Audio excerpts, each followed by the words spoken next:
Hello viewers, আমার এই ক্লাসগুলো ধৈর্য সহকারে দেখার জন্য আপনাদের সকলকে জানাই আন্তরিক শুভেচ্ছা ও ধন্যবাদ।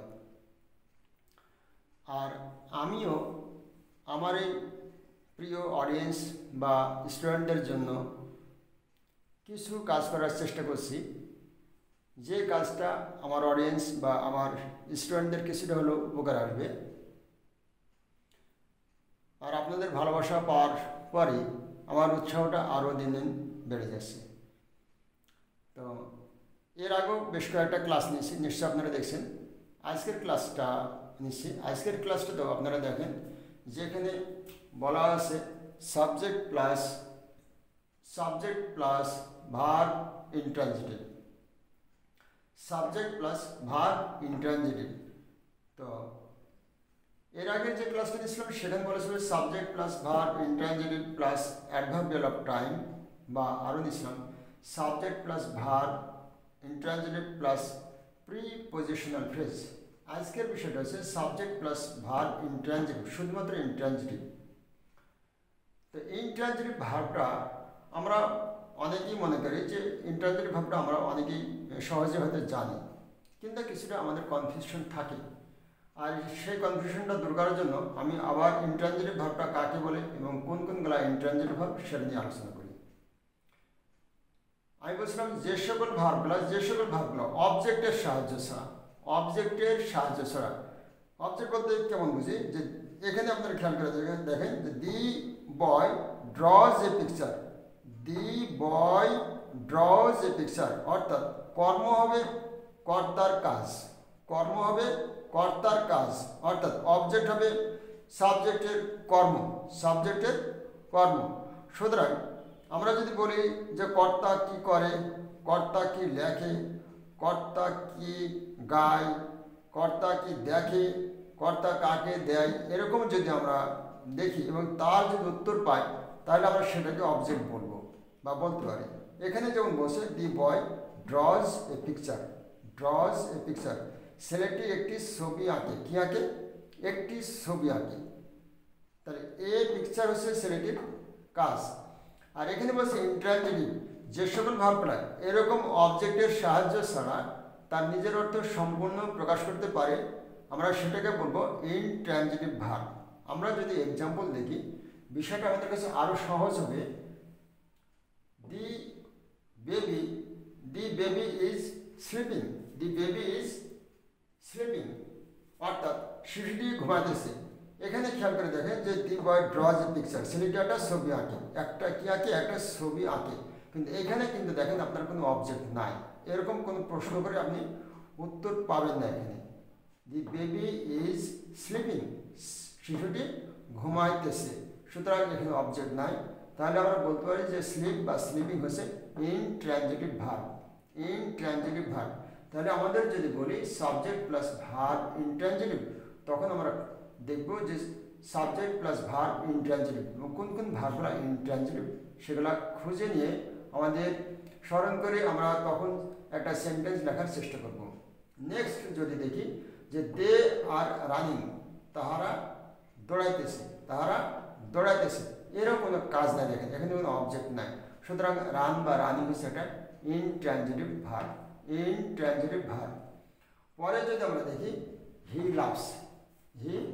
লাভস, সে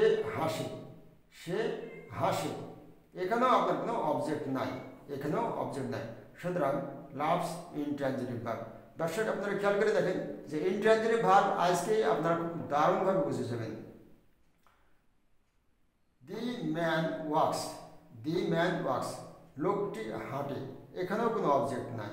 তাহলে এখানেও কোনো অবজেক্ট নাই এবং সেন্টেন্সটা তার অর্থ সম্পূর্ণ প্রকাশ করছে যে লোকটি হাঁটে, সুতরাং ওয়াক্স হচ্ছে একটা ইনট্রানজিটিভ ভার্ব। তাহলে বলছি স্লিপিং, রানিং, লাভস, ওয়াক্স, এরকম ইনট্রানজিটিভ ভার্ব। আর যদি সেটা ইনট্রানজিটিভ না হতো তাহলে ট্রানজিটিভ হলে এরকম অবজেক্ট আসতো। পরে যদি আমরা দেখি নাম্বার 5, দে আর প্লেইং, তারা খেলিতেছে, এখানেও কোনো অবজেক্ট নাই। এখানে অবজেক্ট আসলে কেমন হতো? এমন হতে পারতো they are playing football, cricket, they are playing hockey, এরকম কিছু একটা এখানে আসতো, তখন সেটা তাদের অবজেক্ট হতো যে তারা খেলতেছে, কি খেলতেছে, হকি খেলিতেছে, তাহলে হকিটা দে সাবজেক্টের অবজেক্ট হতে পারতো। পরে যদি দেখি যে হি গোজ, সে যায়, সে যায়, তো এখানে আপনারা দেখেন কোনো অবজেক্ট পাচ্ছেন না, সুতরাং গোজ ইন ট্রানজিটিভ ভার্ব, এখানে প্লেকে আপনারা ট্রানজিটিভ করতে পারেন, তখন করতে হবে কি এখানে অবজেক্ট বসাতে হবে, they are playing hockey, cricket, football, এরকম কিছু একটা দিলে এ আবার ট্রানজিটিভ ভার্বে পরিণত হয়ে যাবে। কিন্তু যেহেতু এখানে কোনো অবজেক্ট নাই, সুতরাং এ ইনট্রানজিটিভ ভার্ব।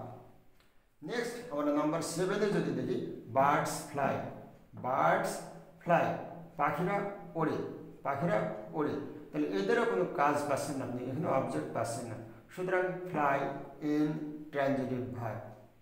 দি বেবি স্মাইলস, শিশুটি হাসে, শিশুটি হাসে, এখানেও কোনো অবজেক্ট নাই, কিন্তু সেন্টেন্সটা তার অর্থ সম্পূর্ণ প্রকাশ করছে, সেহেতু এটা একটা ইনট্রানজিটিভ ভার্ব, স্মাইলস এটা ইনট্রানজিটিভ ভার্ব। নেক্সট যদি নাম্বার 9 দেখি, তো এখানে বলবো গোল্ড গ্লিটার্স, গোল্ড গ্লিটার্স অর্থাৎ স্বর্ণ জলজল করে, স্বর্ণ চকচক করে, তাহলে এখানেও আপনার হচ্ছে কোনো অবজেক্ট নাই, এখানেও অবজেক্ট নাই, যেহেতু এখানেও অবজেক্ট নাই, সেহেতু গ্লিটার্সও ইনট্রানজিটিভ ভার্ব। তো অডিয়েন্স নিশ্চয় আপনারা এটা খুব ভালোভাবে বুঝতে পেরেছেন।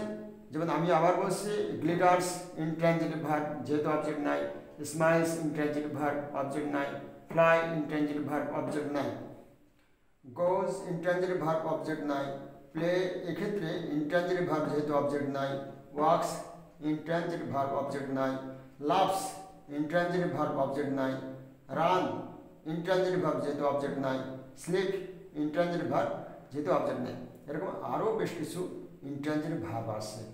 আমাদের উচিত হবে আমাদের সন্তানদের বা আমাদের স্টুডেন্টদের এই একটা চার্ট তৈরি করে, ইনট্রানজিটিভ ভার্বের একটা চার্ট তৈরি করে সেটাকে নিজের আয়ত্তে করা, সেটা মুখস্থ বলেন আর নিজের আয়ত্তে বুঝে পড়ে বলতে পারেন, বুঝে শুনে পড়তে বলেন, যেভাবে হোক সেটাকে নিজের স্মরণে রাখার চেষ্টা করতে হবে যে ইনট্রানজিটিভ ভার্বগুলোকে।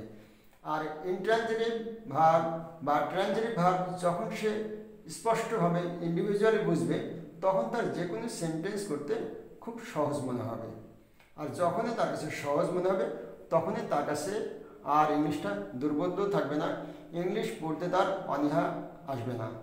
তো আমার ডিয়ার অডিয়েন্সদের বলছি যে আপনারা নিজেরাও চেষ্টা করে দেখেন, আপনাদের সন্তানদের এই লেকচারটা দেখান এবং তাদেরকে বোঝানোর চেষ্টা করেন। আশা করি সবাই বুঝতে পারছেন। ধন্যবাদ। পরের ক্লাসে দেখা হবে। আর আমার লেকচারটা যদি ভালো লাগে তাহলে শেয়ার করে দেবেন, যাতে অন্য অডিয়েন্সরাও দেখতে পায় এবং তারা কিছুটা উপকৃত হয়। ধন্যবাদ।